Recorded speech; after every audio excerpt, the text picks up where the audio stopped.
Cerita dimulai di sebuah rumah sakit, di bagian psikiatri. Seorang dokter muda yang aduhai sedang membacakan keluhan pasien. Pasien itu mengaku bahwa di matanya semua orang terlihat seperti babi. Dokter itu mendekatinya sambil sengaja memperlihatkan asetnya. Lalu bertanya, apakah pria itu sedang bercanda? Sekarang, apa saat ini di matamu aku juga terlihat seperti babi? Tanya dokter itu. Pertanyaan itu dibenarkan oleh si pria dengan sangat serius. Saat ini, yang kulihat hanyalah babi yang berbicara dan tidak terlihat cantik, jawabnya. Untuk mengujinya, sang dokter membuka kancing bajunya dan berkata bahwa ia ingin mengecek apakah tubuhnya masih berfungsi dengan normal. Si pria kaget melihat hal itu, namun tidak mengalihkan pandangannya. Dokter itu kembali bertanya, bagaimana sekarang? Apa yang kamu lihat? Dokter itu berpikir bahwa dirinya sangat cantik, bahkan di mata orang gila. Jadi tidak mungkin dia terlihat seperti babi. Namun, pandangan si pria, dua aset itu hanya terlihat seperti dua kepala babi yang bergelantungan. Si pria yang masih menatapnya berkata bahwa ia melihat dua babi kecil. Mendengar itu, sang dokter baru percaya bahwa sepertinya memang ada yang salah dengan otaknya. Ia lalu mengatakan bahwa kemungkinan besar tulang belakang si pria memiliki masalah serius. Di bagian antara tulang itu, ia mengalami cacat parah bahkan sedikit bengkok, memberikan tekanan pada otak dan saraf penglihatannya. Mungkin itu alasan kenapa dia melihat semua orang seperti babi. Satu-satunya solusi adalah operasi untuk membetulkan tulang belakangnya. Tetapi tingkat keberhasilannya rendah. Kalau operasi itu gagal, ia mungkin akan cacat dari leher ke bawah. Si pria mendengarkan penjelasan itu dengan baik. Ia lalu bertanya apakah dokter tersebut sudah selesai menjelaskan karena ia ingin meminta kembali tulang belakangnya. Mendengar hal itu, sang dokter sangat terkejut. Bagaimana mungkin pria itu berpikir bahwa tulang belakang yang digunakan sebagai contoh adalah tulang belakang aslinya? Padahal pria ini sangat tampan, benar-benar disayangkan. Di perjalanan, pria itu duduk di bus dengan acuh. Pemeran utama kita ini bernama Yeshuan.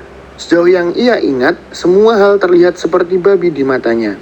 Mungkin ini juga karena orang tuanya adalah tukang jagal babi. Sebenarnya, hal ini tidak terlalu mempengaruhi kehidupan sehari-harinya, kecuali dalam hal percintaan. Dan hari ini adalah hari kebangkitan profesi mereka. Adegan berganti ke Akademi Xingsheng, tempat orang-orang berkumpul untuk mengetahui profesi mereka masing-masing. Yeshuan juga sudah berada di sana. Ia khawatir kalau penglihatannya yang berbabi akan mempengaruhi hasil awakeningnya. Tiba-tiba, seorang gadis menepuk bahunya dan memanggil, Yeshuan!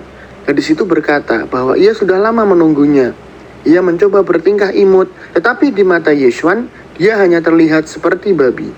Saat itu terdengar komentar dari orang-orang di sekitar yang mengatakan bahwa Shu Lingshuan menempel lagi pada Yeshuan dan bersikap penuh cinta setiap hari. Beberapa bilang bahwa mereka adalah pasangan sejak kecil dan mungkin akan menikah serta punya anak setelah proses awakening ini. Shu Lingshuan bertingkah seakan tidak menyukai omongan itu, tapi ekspresinya berkata lain. Sementara itu, Yeshuan tidak bisa tenang menghadapi babi yang terus menempel padanya. Tiba-tiba, suara kepala sekolah terdengar mengumumkan bahwa proses awakening akan segera dimulai. Awakening terbagi menjadi 3 bagian, yaitu berdasarkan kekuatan, kelincahan, dan spirit. Semakin tinggi atribut seseorang, semakin besar pula kemungkinan mereka mendapatkan profesi yang diinginkan. Maka dari itu, kepala sekolah meminta semua siswa memfokuskan energi mereka selama proses awakening, karena hal itu akan mempengaruhi seluruh kehidupan mereka. Proses pun dimulai. Para siswa mulai berbaris satu persatu dan menempelkan tangan mereka pada batu. Kebanyakan dari mereka mendapatkan profesi yang tampak kurang memuaskan.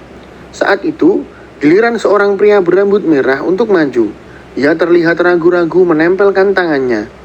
Namun, begitu tangannya menyentuh batu, keluar cahaya kuning, dan ia mendapatkan profesi Combateur Shadowless Blademan. Melihat hal itu, semua orang terkejut, karena profesi itu termasuk tipe langka. Ketika kepala sekolah bertanya siapa namanya, anak itu menjawab bahwa ia adalah Liu Jinglong. Setelah mendengar jawabannya, kepala sekolah menyuruhnya beristirahat dan mengatakan bahwa ia akan datang ke rumah Liu Jinglong secara pribadi untuk mendiskusikan karirnya. Mendengar itu, Liu Jinglong turun dari panggung dengan wajah arogan. Selanjutnya adalah giliran Yeshuan. Saat naik ke panggung, Shu Lingxuan menyemangatinya dari bawah. Ye Xuan menempatkan kedua tangannya pada batu, dan batu itu menunjukkan reaksi yang sangat kuat. Cahaya keemasan menyala terang. Namun, kekuatannya tidak berhenti di situ. Cahaya itu terus meningkat hingga mencapai tingkat dewa. Semua orang terpana, tetapi kejadian berikutnya membuat mereka kehilangan kata-kata. Kekuatan tingkat dewa itu ternyata hanya memberinya profesi sebagai tukang jagal babi. Melihat hal itu, semua orang tertawa terbahak-bahak. Kepala sekolah pun berpikir bahwa mungkin surga sedang bercanda dengannya. Ia sudah menjadi kepala sekolah selama bertahun-tahun, dan baru kali ini menemukan Aukener tingkat dewa, tapi profesinya justru yang paling tidak berguna. Bahkan, jika itu hanya profesi blacksmith, healer, atau alchemist, masih bisa dibanggakan. Tapi ini benar-benar mengecewakan.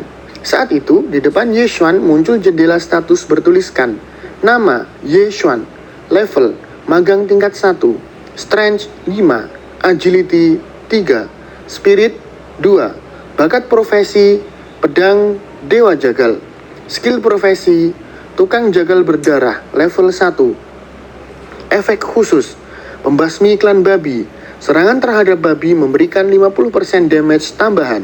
Setiap membunuh satu babi, efek ini meningkat 1%.